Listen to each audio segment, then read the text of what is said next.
සුබ දවසක් වේවා සියලුම දෙනාට. ඉතින් මං අද ඔයාට අරගෙන ආවේ බත් වෙනුවට අපිට රෑට ලේසියෙන්ම හදාගන්න පුළුවන් රස රොටියක් හදාගන්න විදිහ. අල මසාලත් එක්ක තමයි මේ රොටි එක මං අද හදාගත්තේ. මං අද අරන් තියෙනවා පාන් පිටි ග්‍රෑම් 250ක් මේ විදිහට. ඉතින් බටර් මේ සැහැඳි දෙකක් මම එකට එකතු කරගන්නවා. ඒ වගේම ලුණු අවශ්‍ය ප්‍රමාණයට එකතු කරගන්නවා. ඉතින් මම මේ වෙනකොට ඊස් ටික පිපෙන්න තියලයි තිබුණේ. මද රස්නේ උණු වතුර මිලිලීටර් 150කට ඊස් තේ හැඳි එකහමාරක් වගේම සීනි තේ හැඳි දෙකක් දාලා තමයි ඊස් ටික පිපෙන්න තියාගෙන තිබ්බේ. ඒ වගේම මම මේකට පොල් ටිකක් එකතු කරගන්නවා. ඉතින් පොල් වැඩි වෙන තරමට මේ රොටිය රසට හදාගන්න පුළුවන්.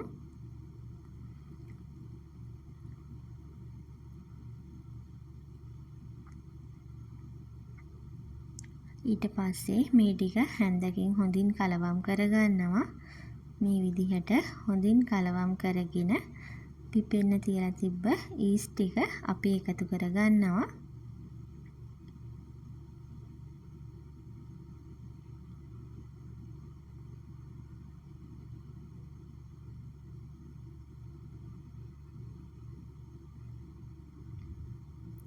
ඉතින් ඊස් ටික එකතු කරගත්තට පස්සේ නැවතත් හොඳින් හැන්දෙන් කලවම් කරලා ඊට පස්සේ අපි අතින් තමයි මේ පිටි ඩෝ එක අනාගන්නේ.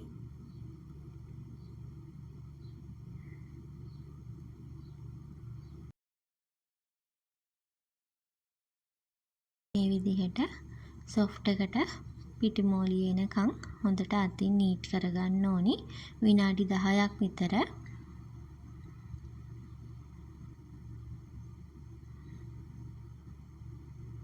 ඉතින් මේ විදිහට අපි හදාගත්ත පිටි ඩෝ එක අපි වාචනයක පතුලට තෙල් ටිකක් දාලා ගාගෙන මේ විදිහට පිටි ඩෝ එක තියලා පිටි ඩෝ එකේ මතු පිටිනුත් තෙල් ටිකක් ගා ගන්නවා.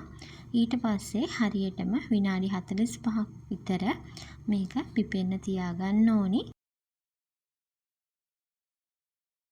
අනිවාර්යයෙන්ම ඔයා ඉන්න පරිසරයේ උෂ්ණත්වය මේකට බලපානවා.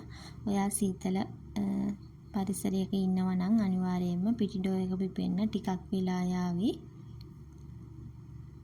මේ විදිහට විනාඩි 45කට පස්සේ මම පිටි ඩෝ එකෙන් කුඩා බෝල 8ක් කඩා ගත්තා මේ විදිහට.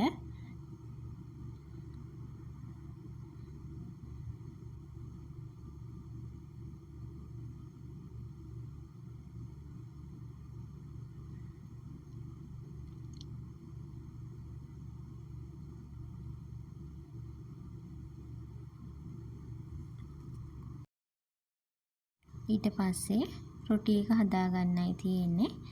ඉතින් ඔයාලට පුළුවන් ලෑල්ලක් මතු පිටට පිටි ටිකක් දාලා මේ විදිහට රොටිය හදාගන්න. ඉතින් මම පැතලි වාචනයක් අරගෙන තමයි රොටි එක හදාගත්තේ. ඊට පස්සේ අපි රොටි එකේ දෙපැත්තම හොඳින් ගෑරුප්පුවකින් සිදුරු කරගන්න ඕනි. ඉතින් ඔයාලට රොටි එක හදාගන්න රෝල පින් එකක් උනත් පාවිච්චි කරන්න පුළුවන්. ඊට පස්සේ රොටි එකේ මතු පිටින් තෙල් ටිකක් ආලේප කරලා අපි රොටි එක පුච්ච ගන්න තමයි තියෙන්නේ.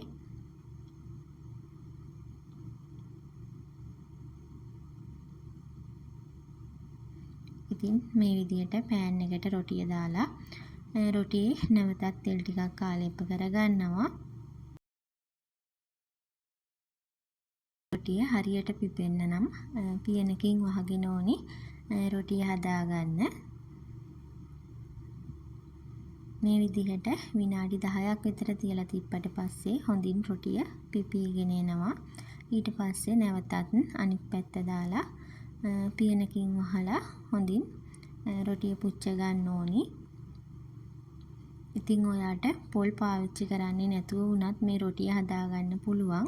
ඒ වුණාට පොල් දැම්මොත් මේ රොටිය තවත් රස වෙනවා. ඉතින් මේ විදිහට හොඳට දෙපැත්ත හරව රොටිය පුච්ච ගන්න ඕනි.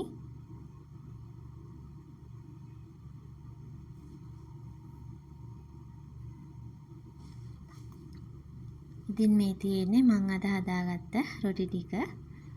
ඔයත් මේ විදිහට හදලා බලන්න. ඇත්තටම හරිම රසයි. ඊට පස්සේ මම මේ රොටි එක කන්න අල මසාලා එකක් හදාගත්තා. මේ විදිහට වාජනයකට තෙල් ටිකක් දාලා තෙල් ටික රත් වීගෙන එනකොට අබෑට ටිකක් දාගන්නවා. අබෑට ටික පිපිරීගෙන එන වෙලාවට අපි පොඩියට කපාගත්ත සුදු ලුණු ටිකක් එකතු කරලා ටිකක් වෙලා තෙම්පරාදු කරගන්නවා.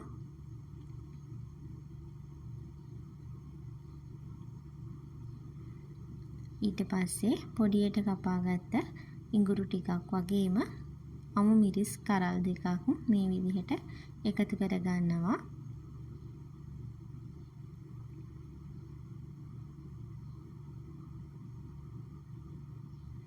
ඊළඟට කපාගත්ත බීලූණු ටිකක් වගේම කරපිංචා වියලි මිරිස් කරල් තුනක් මේ විදිහට එකතු කරගන්නවා. ඉතින් මේ ටික හොඳින් තෙම්පරාදු වෙන්න දෙන්න ඕනි. මම මේ වෙද්දි අල ග්‍රෑම් 200ක් හොඳින් තම්බලා පොඩි කරගෙනයි තියාගෙන තිබ්බේ. ඉතින් අපි පොඩි කරනකොට පිටි වෙනකම්ම පොඩි කරගන්නේ නැහැ. කෑලි හිටින විදිහට තමයි අල ටික පොඩි කරගන්නේ. ඊට පස්සේ මේ තෙම්පරාදුවට කහ කුඩු ටිකක්, මිරිස් කුඩු ටිකක්, ඒ වගේම ලුණු කුඩු ටිකක් එකතු කරලා නැවතත් හොඳින් කලවම් කරලා ටිකක් වෙලා තෙම්පරාදු කරගන්නවා. ඊට පස්සේ අපි අවශ්‍ය ප්‍රමාණයට වතුර ටිකක් එකතු කරලා මේ විදිහට හොඳින් කලවම් කරගන්නවා.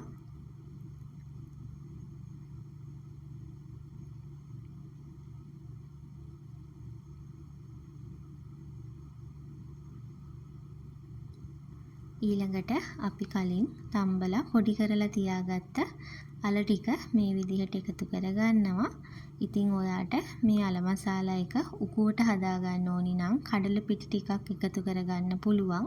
මම අද කඩල පිටි එකතු කරගන්නේ නැතුව තමයි අල මසාලා එක හදාගන්නේ.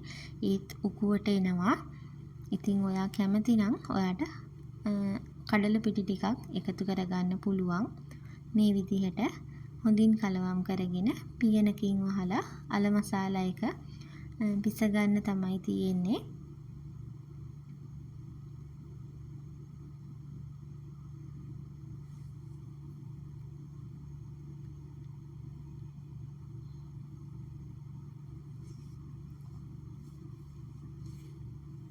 ඉතින් මේ වෙලාවේ හරිම සුවඳයි.